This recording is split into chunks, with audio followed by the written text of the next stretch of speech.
ఈ పక్క నువ్వు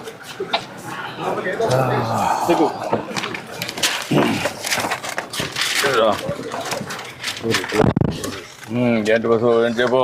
ఏమన్నా ఇగరండి ఇలాగ ఉన్నదండి. దొరకో ఈ పక్క దొరకో. ఇంకా ఎంతమంది పిల్లలు? ఇద్దరా?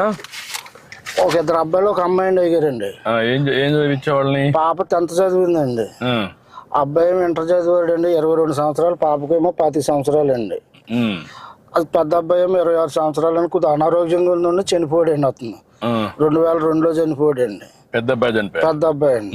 రెండో అబ్బాయి ఇంటర్ చదివాడండి. ఏదో ఫ్యాక్టరీలో చేసుకుంటున్నాడండి. ప్రైవేట్గానండి. ప్రైవేట్ చేస్తా. ఒక 8,000 అలాగే ఇస్తున్నారు. అయిందా? లేదండి, 22 సంవత్సరాలు అండి సార్. అచ్చా, ఏం చదువుకున్నాడు వాడు? ఇంటర్ అండి. ఐటీ చదివాడండి. ఇంటర్ ఐటీ చేశాడు. ఇప్పుడు నువ్వు, మీ భార్య, కొడుకు అండి. కూతురు బయట ఉందా? బయట అండి. ఇక్కడేనండి. మా మేనల్డ్కే చేశానండి. మీ మేనల్డ్కి? లేదా దేవుడు ఇచ్చిన మీ పక్కన కూకుంటా. నేను ఎంత పుణ్యం చేసుకుంటే మీ దగ్గర కూకున్నానండి. లేదు కానీ నేను కూడా నీ విషయాలు తెలుసుకుందామని వచ్చా. నేనేంటంటే పేదవాళ్ళకి న్యాయం జరగాలి. అయ్యో, మనం పరిపాలన చాలా బాగా చేస్తున్నారండి. అయ్యారు చాలా అభివృద్ధిలోకి చేస్తున్నారండి. ఈ వైఎస్ఆర్ గారి పార్టీ వచ్చాక అడుగట్టుకుపోయిందండి మొత్తం. కొంత ఇబ్బంది పడావా?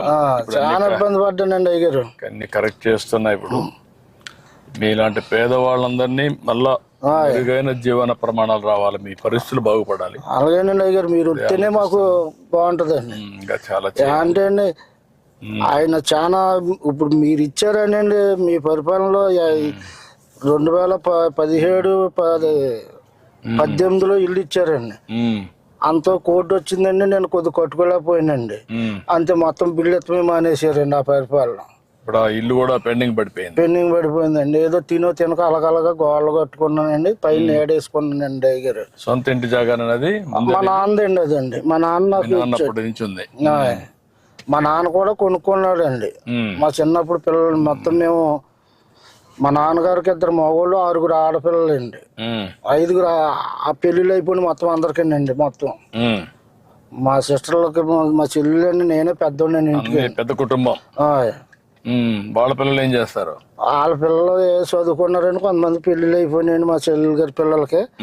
మా కుర్రోళ్ళు ఉన్నారంటే వాళ్ళు డ్రైవింగ్ చేసుకుంటారండి. తాటలు గట్ట డ్రైవింగ్, రైతులకి పొలాలు గట్ట దుంతాకండి వెళ్ళి వాళ్ళ పని చేసుకుంటారండి. నీ అభిప్రాయం, ఇన్నేళ్లుగా మీరు, నువ్వు పుట్టినప్పుడు మీ పెద్దవాళ్ళందరినీ చూసాం, ఇంకా కూడా ఆర్థికంగా పైకి రాలేదు. కారణం ఏమంటావు?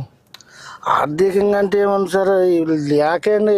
ఏదో ఉండి లేక అది తెచ్చుకున్న డబ్బులకే ఆ పూట కొడతాం కష్టం అవుతుందండి. అంటే చదువుకోవాలని కూడా ఎందుకు ఆశ పుట్టడం పిల్లలకంటే? ఇది వరకు అంటే ఆర్థిక సహాయం ఇప్పుడు అందిస్తున్నారు సార్. అప్పుడు లేదు కదండి. అప్పుడు లేక పిల్లల్ని చదివించలేక. ఇప్పుడు నేను ఇంటికి పెద్దవాడినండి. నేను బడిలోకి పోదారంటే ఆ 3వ తరగతి చదివించాక ఎవరికో కంచం పెట్టారండి. అప్పుడు ఎంత అండి? నాకు 3 రూపాయలండి రోజుకండి. గేదెని తోలుకెళ్తే అండి. ఆ తోలుకెళ్ళి అలగలగా తిప్పుకొచ్చి కడితే రోజుకి 3 రూపాయలు ఇచ్చేవారండి. అదైనా రైతులు వచ్చి కూడబెట్టి తీసుకెళ్ళి అలాగ నేర్పించారండి. అలాగా ఈ కళాగారికి ఇలాగ అయిందండి నాకు. ఇప్పుడు నేను ఎంతమంది పిల్లలు ఉంటే అంతమందికి తల్లికి వందన కింద 15,000 ఇస్తున్నారండి. అయ్యారు ఇస్తున్నారు. మరి పింఛన్లు ఇస్తున్నారండి. పెద్ద ఎత్తున పక్క రేషన్ షాప్ లో అవన్నీ ఇస్తున్నారండి. మొత్తం క్యాంటీన్లు పెట్టాం.